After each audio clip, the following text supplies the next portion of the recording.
every extra millimeter of ground clearance comes at a cost. As the ground clearance of a car increases, its ride height also increases. So today I have calculated a simple metric that I call the ride trade-off, which is basically the ground clearance in millimeter divided by the tire profile in percentage.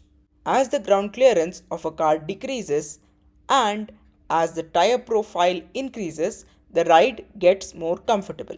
So I have grouped all these cars according to their brands and calculated the average ride trade-off for each brand. Let's visualize this. First of all, looking at this bar chart, it is clearly segmented into three categories. First, let's take a look at the red bars. These are the brands that compromise most on comfort. Toyota and Maruti can be given an exception here because they produce fuel efficient cars. Coming to Honda and MG, these brands tend to focus more on the design as well as the proper SUV stance, which significantly increases the ride trade-off. Now, let's look at the middle segment. Tata is the only brand that falls in this category.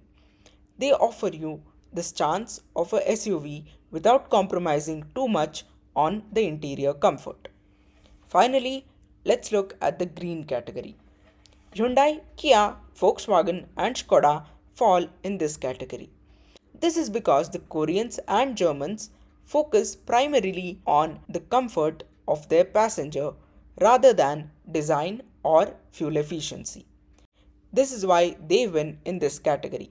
This metric does not decide whether you buy a car or not, but it does tell you why a few brands feel a lot more comfortable while driving rather than others. Thank you. You will find the link to this sheet in the description.